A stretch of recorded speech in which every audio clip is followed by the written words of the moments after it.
Hey guys, it's Zach, and today we're going to be looking at the November sales report from the Toronto Regional Real Estate Board. Surprise, surprise, there was nothing exciting, headline worthy in it. We didn't see the usual 50% decline in sales.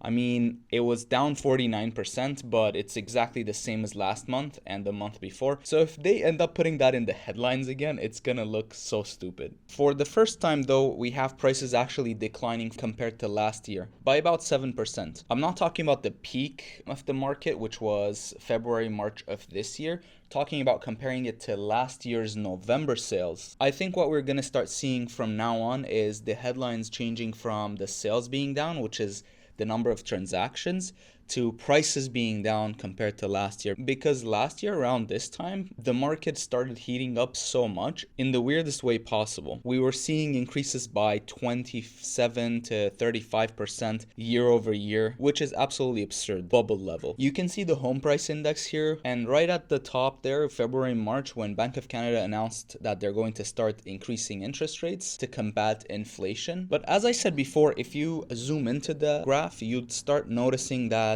month over month, sales are not actually declining as much, which is why you're not going to see that in the news as a headline. And if you're someone who's shopping around, you're going to be shocked to realize that the market is no longer dropping, at least not at the rate that you're hoping for. I personally don't like looking at the home price index for the entirety of the GTA for all properties lump sum. It's a little bit too broad. Yes, it does give you the big picture, but my clients don't buy the big picture. They buy specific units in specific neighborhoods. So if you're in the market, make sure you contact your real estate agent, or if you don't have one, reach out to me, because the graph for townhomes in Thornhill is going to look completely different to the graph of condos in the Bay Corridor area. Properties are also taking a little longer to sell, on average 30 days. So if you're selling, it's not going to be the same sprint we were seeing in the past year. It's going to be more like a marathon, so be prepared. I know we're seeing almost the bottom. However, we are seeing more and more variable mortgages hit their trigger rates. We have Bank of Canada, in fact, doing their announcement today. I'm just waiting for that. And depends on how Big Daddy Tiff is feeling today. He goes 50 basis points. That's going to bring the number of mortgages that hit their trigger rate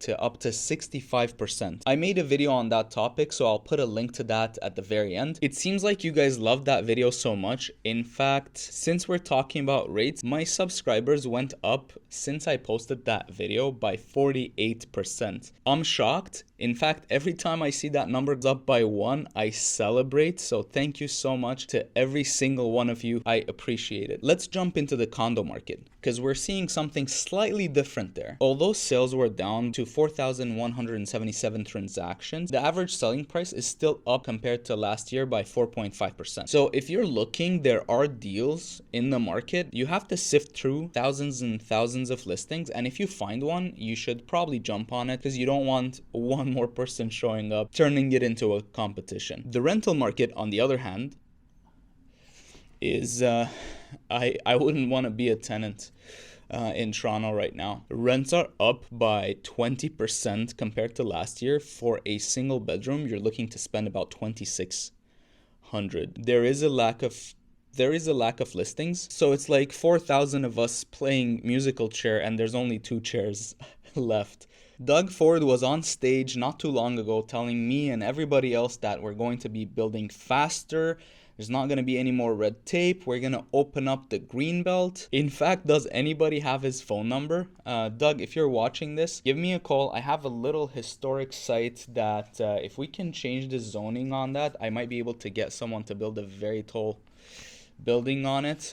I got my phone number in the description. Just give me a call. And Doug, if you're enjoying the video so far, just tap the like button. I'll appreciate it. I'll know you're watching. Okay, it seems like Bank of Canada's announcement coming at 10 o'clock. While we wait, why don't we jump into my predictions on the real estate market? I believe we've hit the bottom, and I know globally other real estate markets are reacting differently. However, the Canadian market being very sensitive to interest rates because we're ultra leveraged, I think we already took the nosedive that we were going to take. And at this point, the interest rate hikes are going to have minor impact on the actual price of real estate in Canada.